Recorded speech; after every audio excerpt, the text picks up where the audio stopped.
Donc, je parlais de bilan sur donc, la municipalité sortante. Il n'y a jamais eu de proposition concrète de fait en matière d'accompagnement donc, sur ce secteur économique. Et je m'en explique. Il y a eu des rencontres, puisqu'il y a une commission communale d'aménagement foncier. Il y a eu plusieurs rencontres avec les vignerons. Jamais le projet d'une aire de lavage de machines à vent neiger n'a vu le jour. Jamais le projet d'une aire de remplissage et de lavage des appareils de traitement n'a vu le jour.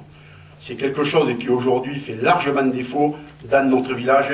Donc nous ferons avec l'ensemble des acteurs du secteur le point sur ce dossier et si le besoin s'en fait sentir comme il est réel et il existe, nous réaliserons cette chose-là.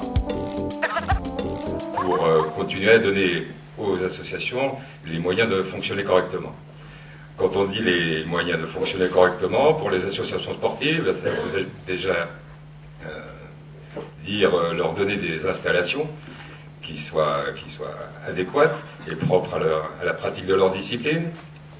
Donc certaines existent déjà sur Montagnac. Il y en a qui existent depuis un certain temps, qui sont dans un état qui est parfois vétuste, voire pire même pour certaines. Donc bien entendu, dans les priorités que nous aurions, ce serait d'étudier et d'établir des priorités pour voir les installations qui doivent être rénovées, celles qui doivent être créées, celles qui doivent être même voire déplacées, pourquoi pas. On a déjà envisagé par exemple des choses en ce qui concerne le stade en ce sens-là. Tout ça, c'est encore bien entendu des projets qu'il faudra approfondir quand nous aurons beaucoup plus d'éléments en main. L'entretien, c'est aussi un des aspects, bien entendu, de ces installations que nous aurons à cœur. Les tennis, le stade, Bessille, les installations ne manquent pas. Bessille, c'est plein de promesses. On sait qu'il y a une partie qui va revenir à la municipalité. Là encore, tout est à faire. Et nous sommes dans l'attente aussi de la participation des associations pour envisager toutes les différentes utilisations qu'on peut faire de ce lieu.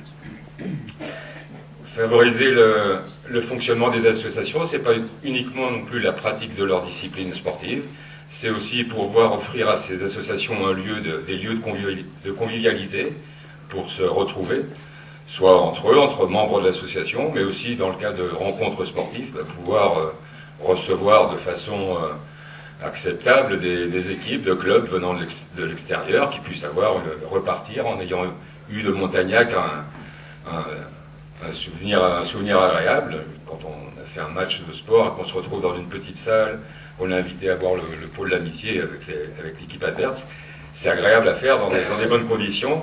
Donc ça, il y a des installations propres aux associations sportives que nous envisageons aussi d'étudier. Avec les associations, nous relancerons les fêtes populaires, fêtes du village, rencontres méditerranéennes, carnaval et autres. Nous ferons l'inventaire des locaux municipaux vacants et mal utilisés pour servir aux activités socio-culturelles. Nous ferons en sorte que toutes les associations puissent exercer leur activité. Nous voulons aussi l'ouverture aux artistes locaux pour favoriser les échanges culturels. Nous avons la ferme volonté de créer une salle polyvalente qui corresponde aux besoins des Montagnacois. Et là, je vous assure qu'il y a un réel manque. Ne serait-ce aussi que pour les fêtes familiales. Il n'y a plus rien sur le village. Voilà, en quelque sorte, nous voulons considérer les associations non pas comme des amuseurs, mais comme des acteurs de notre développement local. Et pour cela, nous mettrons en place une véritable foire des associations, là où les gens vont se rencontrer, se connaître, se reconnaître différents et complémentaires. Parce qu'un centre commerçant fait vivre un village, parce qu'il crée du lien social, parce qu'on ne souhaite pas devenir un vrai village dortoir, nous allons redynamiser le marché et nous allons travailler en concertation avec les commerçants et les Montagnacois pour relancer les foires, les braderies, les vides-greniers, c'est-à-dire toutes ces manifestations qui génèrent du mouvement, du lien et qui permettent de maintenir nos commerçants en vie. Nous allons également améliorer la visibilité de nos acteurs économiques en travaillant par exemple sur l'éclairage du centre, la signalétique et l'information. Parce qu'il y a des demandeurs d'emploi à Montagnac avec des compétences et des qualités inexploitées, parce qu'on ne peut pas toujours compter sur les structures existantes, à nous, localement, de tenter des choses. Nous rétablirons un point emploi-formation efficace et nous travaillerons à favoriser l'implantation de nouveaux commerces et de nouvelles entreprises en fonction des besoins du village et dans le respect de l'environnement et des hommes. Parlons tourisme. Les milliardaires ne vont pas visiter les villages et ne vont pas boire un demi sur l'esplanade. Nous favoriserons le tourisme familial, car nous serons en mesure, celui-là, de le gérer et de l'absorber. C'est pourquoi nous accompagnerons les structures existantes, comme le VVF, le camping, les hôtels, les gîtes. Nous rendrons le village visible et attractif pour ce tourisme adapté à notre village pour qu'il est économique. Merci. À l'intercommunalité, j'en ai un peu parlé tout à l'heure avec le SICTOM, mais l'intercommunalité c'est une chance pour le développement des communes rurales et il faut savoir la saisir. Il y a des outils que nous devons utiliser, mais cette intercommunalité, avec quelle gestion?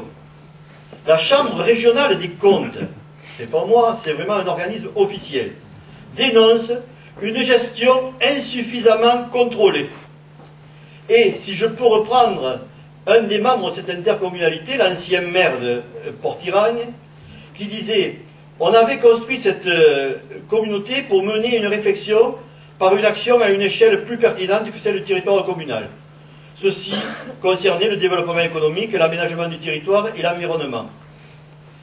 Ça nous permettait aussi de mutualiser les moyens pour faire des économies d'échelle, donc réduire la vaissalité. » Et je cite la conclusion du maire de Port-Iragne, « Cela s'est traduit par plus de fiscalité, par une détérioration des services rendus aux administrés et par un éloignement des pouvoirs de décision du citoyen. » Si à cela on ajoute le SICTOM, les habitants de l'agglo ont payé, je le disais tout à l'heure, 19% de plus que les autres pour un service rendu à Agde. L'agglo se contentant, et je cite encore, pour ne pas trahir sa pensée, la Chambre régionale des comptes. L'agglo se contente de reverser la taxe d'enlèvement des ordures ménagères, écoutez bien, sans elle-même chercher à évaluer les coûts du service rendu et de leur évolution, sans assurer le moindre contrôle de cette dépense conséquente sur son propre budget. Autrement dit, sans rien regarder. Nous nous engageons sur une gestion rigoureuse des deniers publics. Nous nous battrons avec les autres communes pour avoir des impôts liés aux réalisations et aux services dans l'agglo et le SICTOM. Nous nous engageons à améliorer la gestion de l'agglo afin qu'elle profite à toutes les communes de façon équitable. C'est maintenant à vous de décider de l'avenir pour Montagnac. Le dialogue renoué, l'ambition retrouvée, ou alors l'assouplissement d'un village dortoir.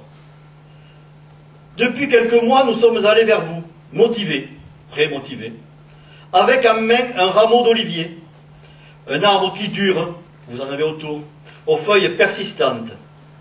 L'olivier, c'est le symbole de la paix qui doit unir les hommes. C'est aussi la force et la victoire. Nous voulons semer pour que Montagnac en récolte les fruits. Notre implication citoyenne, notre démarche, les valeurs que nous défendons en sont déjà porteuses. Dimanche, vous allez voter pour donner à Montagnac un nouvel élan et une énergie pleine et sereine. Votez pour une liste unie, une liste soudée, pour une liste tout entière dans ses engagements. Votez pour Montagnac motivé.